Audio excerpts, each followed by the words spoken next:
Hello बच्चों, let's read the question. The question says, the saturated water vapor pressure on a planet is rho naught is equal to 760 millimeter of mercury. Determine the vapor density rho.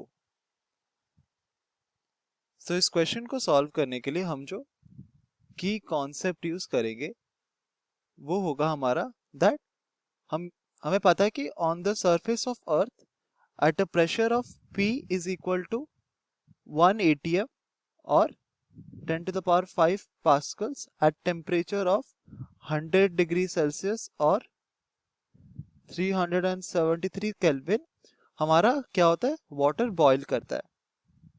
ठीक है, और इस boiling water पे we have saturated water vapour.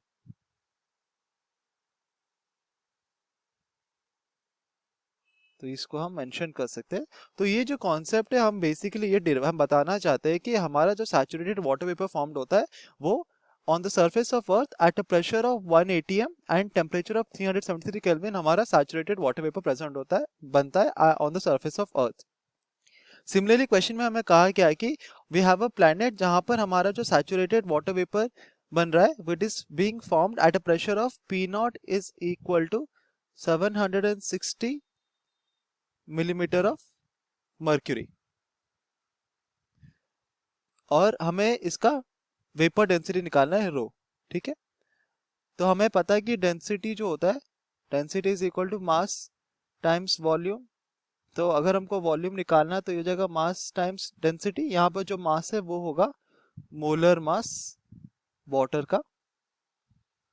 ठीक है, तो अगर हम आइडियल गैस इक्वेशन यूज करें तो हमें पता है कि PV is equal to nRT. तो अगर हम n को अस्यूम करें to B equal to 1, then we have P, V हो जाएगा हमारा molar mass by density is equal to nRT, जो कि हो जाएगा RT.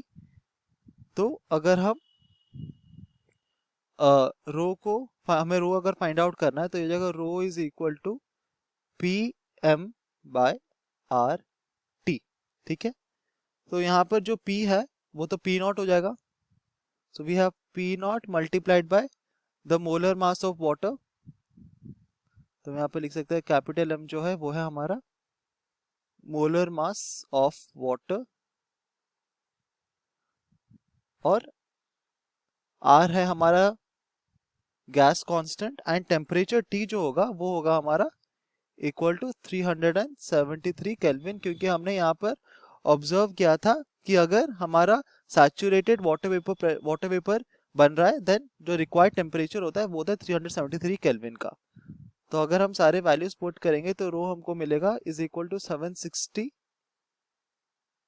Multiplied by molar mass of water होता है टू बी इक्वल टू, तो ये 760 मिलीमीटर ऑफ मर्क्यूरी है. मोलर मास हमारा होगा 18 multiplied by 10 to the power minus of 3 kg पर मोल,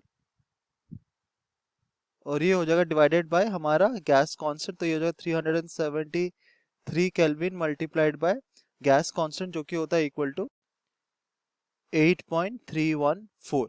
तो अभी हमें पता है कि जो 76, अभी हम इसको एक्चुअली एक्सप्लेन कर सकते हैं हमने टेम्परेचर को 373 केल्विन क्यों लिया, क्योंकि हमें पता है कि 766 मिलीमीटर ऑफ मर्क्यूरी जो होता है वो होता है equal to standard 1 atm of pressure. और हमने देखा था कि अर्थ में फॉर प्रेशर ऑफ 1 atm हमारा अगर एट 1 atm प्रेशर अगर हमारा सैचुरेटेड वाटर वेपर बन रहा है देन हमारा रिक्वायर्ड टेम्परेचर कितना है 373 केल्विन. तो अगर प्लैनेट में हम देख रहे हैं कि 760 मिलीमीटर ऑफ मर्क्यूरी का प्रेशर एग्जिस्ट कर रहा है, मतलब 1 atm का प्रेशर एग्जिस्ट कर रहा है. तो 1 atm प्रेशर में अगर हमको सैचुरेटेड वाटर वेपर चाहिए तो टेम्परेचर कितना रिक्वायर्ड होगा, ये हो जाएगा सिंपली इक्वल टू 373 केल्विन, जो कि हमने यहाँ पे सब्स्टिट्यूट करा है.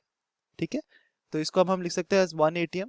तो ये हो जाएगा simply 1 atm multiplied by 18 multiplied by 10 to the power minus of 3 whole divided by 373 multiplied by 8.314.